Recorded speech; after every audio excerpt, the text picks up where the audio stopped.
વીજળીને ચમકારે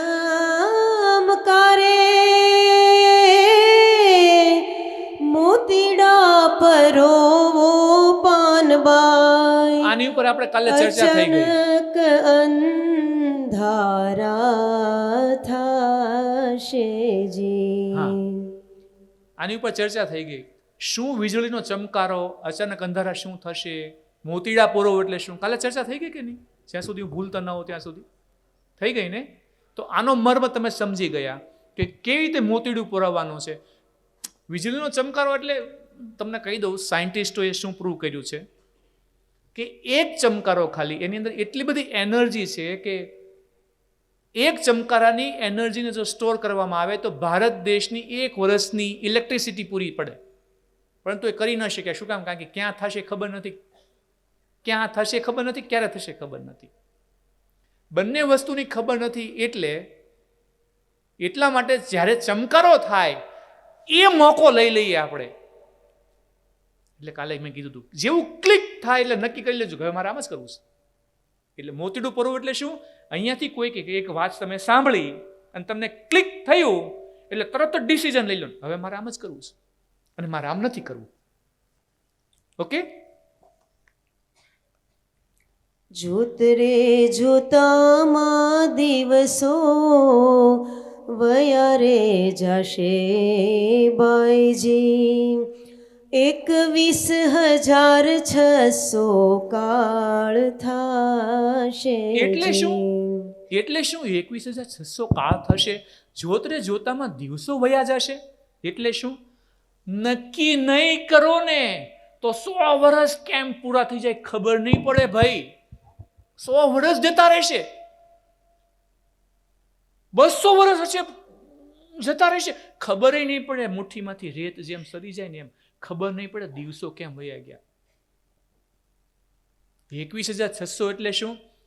અહીંયાથી બેઠેલા જે લોકો છે ને, કદાચ ઠીક છે જેણે સુદર્શન ક્રિયા કરી હશે ખબર હશે, પરંતુ 24 કલાકમાં 21,600 શ્વાસા લઈએ છીએ અને છોડીએ છીએ આપણે. 21,600 ને કાળ. કાળ એટલે શું? એક શ્વાસ લીધો એ જન્મ, એક શ્વાસ છોડ્યો એ મૃત્યુ. એટલે એક કાળ, એક જન્મથી મૃત્યુ સુધીનો એક કાળ. એવા 21,600 કાળ. તો એક શ્વાસને આટલું ઇમ્પોર્ટન્સ છે. એમાં પણ એક શ્વાસની અંદર પણ 3 વસ્તુ છે. એક રેચક છે, એક પૂરક છે અને એક કુંભક છે. એક રેચક, એક પૂરક, એક કુંભક. એને આપણે સમજવાના છીએ બહુ સારી રીતે કાલે કે એનો શું ખેલ છે. અને એમાં કુંભક જે છે એમાંય પાછા 2 ખેલ છે, બાહ્ય કુંભક અને આંતર કુંભક. એ પણ કાલે આપણે સમજવાના છીએ. એનું રહસ્ય છે. એ રહસ્યને પામીને પણ ઘણા લોકો એ રસ્તાથી પણ આત્મ સાક્ષાત્કારત્વ પ્રાપ્ત કરે છે. તો શું કહે? 21,600 કાળ થશે. જો નહીં સમજો ને તો દિવસો વયા જશે. જાણ્યા રે જેવી આ તો ઉદ્દાલકે શું કીધું? ઉદ્દાલકે શું કીધું શ્વેતકેતુને? કે ન જાણ્યું હોય એવું જ્ઞાન જાણવાનું, ન ખબર હોય એ જ્ઞાન, ન સાંભળ્યું એ વાત સંભળાય, અને અજાણ છે કોઈ વસ્તુ. વસ્તુ કઈ? અજાણ છે કોઈ વસ્તુ. વસ્તુ એટલે તમે જોજો કોઈ આધ્યાત્મિક ચર્ચાઓ થતી હોય ને એમાં વસ્તુ એમ બોલ્યા. વસ્તુ એ શું? વસ્તુ એટલે આત્મ સાક્ષાત્કાર. હવે જોડો ફરીથી, અધૂરી ફરીથી કડી. જાણ્યા રે જેવી કોઈ અજાણ છે રે વસ્તુ. આત્મ સાક્ષાત્કાર. અધૂરિયાને નો કહેવાય. એટલે શું? કુપાત્રને આ નથી કહેવાનું, પણ ગુરુદેવ શ્રી રવિશંકરજીએ શું કીધું? એક વ્યક્તિની સંભાવના છે આત્મ સાક્ષાત્કારત્વ પ્રાપ્ત કરવાની. એક વ્યક્તિની અંદર, એક વ્યક્તિની અંદર. કુપાત્રને તો છોડી દો, અધૂરિયાને તો છોડી દો, કોઈ અધૂર્યું છે નહીં. અધૂર્યું નથી ને એ સાક્ષી છે કે તમે આટલી શિદ્દતથી સાંભળી રહ્યા છો.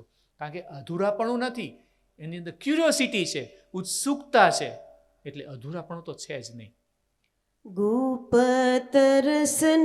ખેલ અટપટો ને બહુ અટપટો છે. એટલે હું વારંવાર તમને રિક્વેસ્ટ કરું છું, પ્લીઝ હો જરા હાઇટ સંભાળજો, તમારી હાઇટને ઉપર રાખજો. પ્લીઝ હો તમે એ લેવલથી મને સાંભળજો.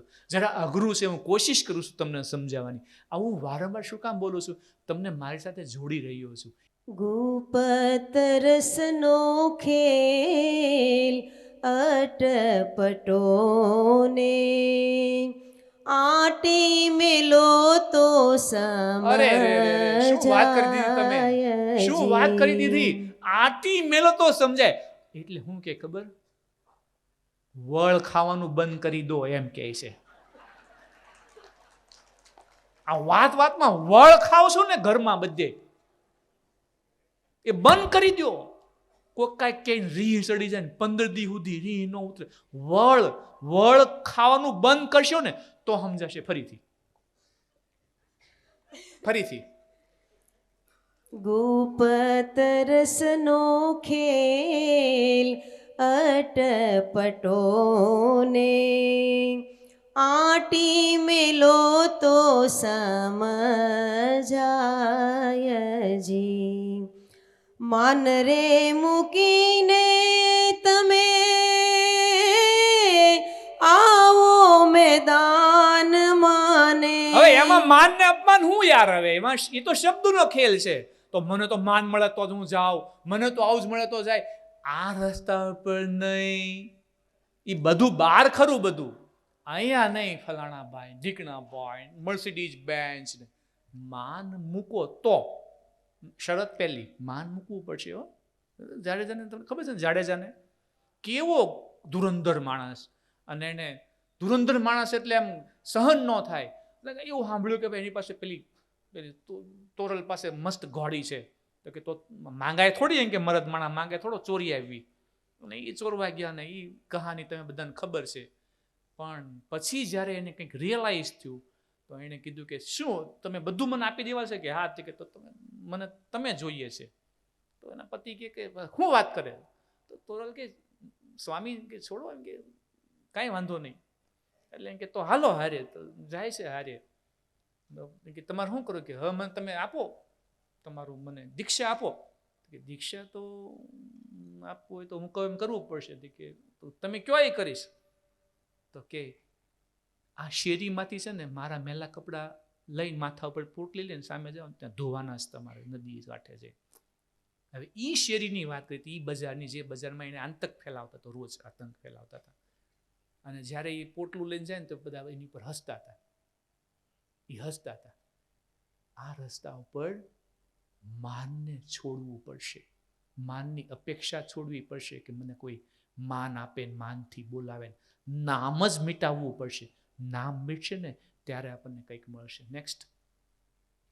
માન રે મૂકીને તમે આવો મેદાન માને જાણી રે જીવડા કેરી જાત. એટલે હું તમને કહું છું કે હવે તમે મેદાનમાં આવી જાઓ. એમ આ મેદાનમાં આવી જાઓ, આ ઓપન મેદાન. અને આ મેદાનમાં કે જાણી લો જીવડા કેરી જાત. જાણી લો. એમ આમ કઈ બીજી કોઈ વાત નથી. જાત, ચેતનાની જાતને જાણી લેવાની છે. શેની જાત? ચેતનાની. આ જે જીવડો એટલે શું? ચેતનાની જાતને, પોતાની જાતને જાણવાની વાત છે. એના માટે આવો મેદાનમાં. એમ કે મેદાન એટલે શું? મેદાન એટલે આપણો ધ્યાનનો પ્રદેશ. આપણે જે ધ્યાન કરીએ છીએ ને એ પ્રદેશ, એ મેદાન. હા. સજાતી વિજાતિની જુગતી બતાવો. યુક્તિ મને યુક્તિ. યુક્તિ મને શું? યુક્તિ. સજાતી વિજાતી એટલે જે પેલું જે દ્વૈતવાદ ચાલ્યો ને, તું અને હું, એની આખી જે યુક્તિ, એનો ખેલ જે છે ને એ હું તને બતાવું. તેની પાડી દઉં બીજી ભાત્ય. આ તો એટલી અદ્ભુત વાત કરી. પાડી દઉં બીજી ભાત એટલે શું? એટલે એ તમને કહું, માણસ પ્રયત્ન કરે ને તો માણસ સ્વભાવને બદલી શકે કદાચ, પણ એના ડીએનએમાં જે હોય ને એ ન બદલાય. ડીએનએ છે ને એની ડિઝાઇન કરે, માણસની ડિઝાઇન છે ને ડીએનએ ની થાય. એ ડીએનએ છે ને એ ના બદલી શકે. તો શું કહે છે ડીએનએ એટલે શું કહે છે? હું તમને શું વર્ણન કરું, હું એટલું ભાવમાં આવી ગયું આ બોલતા બોલતા. એટલે શું કે હું આ પ્રેક્ટિસથી ડીએનએ બદલાઈ નાખું એવું કહે છે. આ પ્રેક્ટિસથી તમારા ડીએનએ એનો નેચર બદલાઈ જાય ફરીથી.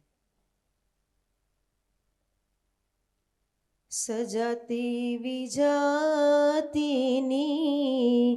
જુગતી બતાવુને, તેની રે પાડી દઉં બીજી ભાત પાડી નાખી, બદલાઈ જાય બધું આખું ચેન્જ. અને આખી ચેતનાના અવસ્થામાં, એ ચૈતસિક અવસ્થામાં એ આત્મ સાક્ષાત્કાર પ્રાપ્ત કરવાની વાત. પિંડ રે બ્રહ્માંડ અને બ્રહ્માંડ પ્લીઝ પર છે ગુરુજી મારા, એનો રે દેખાડું તમને દેશજી. જે એ પામી ગયા, જે પણ પોતપોતાના જે પણ ગુરુ છે એ જે પામી ગયા, એ મારી ને તમારી એ વૈખરીમાં ન બોલી શકાય. એ તો પરે છે ભાઈ. એ વૈખરી આપણે બોલીએ છીએ વૈખરી છે, એ ભાષામાં એને વર્ણન ના કરી શકાય. એ જે પામ્યા છે એ પમાડવાની વાત છે, એની જ્યારે ચર્ચા છે. So thank you so much. અત્યાર સુધીમાં તમે મને ધૈર્યપૂર્વક સાંભળ્યો અને ખૂબ જ સારી રીતે સપોર્ટ કર્યો.